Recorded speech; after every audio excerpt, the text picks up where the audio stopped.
Welcome to Penrose Learning, where we make understanding easy. In this video, I will explain how to fix self-protection failed error code 4.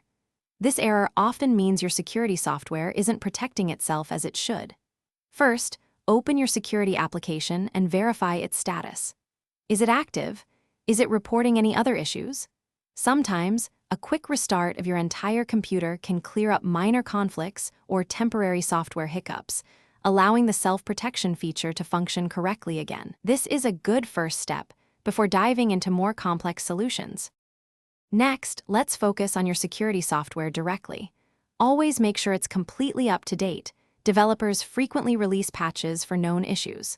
Look for an update option within the program. If that doesn't work, try running a repair installation from the software settings or your system's program list. As another step, you can temporarily disable the self-protection feature for about 30 seconds, then re-enable it. This can sometimes reset the component and resolve the error. Now, let's broaden our scope to your system. Conflicting software, especially other security programs, can cause this error.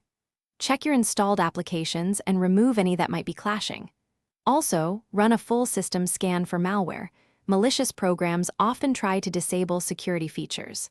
Finally, use your operating system's tools, like the System File Checker, to verify and repair any corrupted system files. These steps ensure your operating environment is stable for your security software.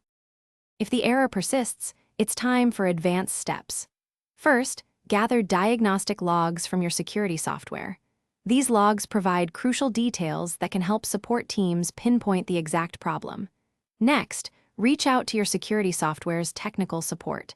They have specialized tools and knowledge to guide you through more complex fixes. As a last resort, if all else fails, a complete, clean reinstallation of your security software might be necessary to resolve deeply rooted issues. Thanks for watching. If this was helpful, leave a like and consider subscribing. See you next time.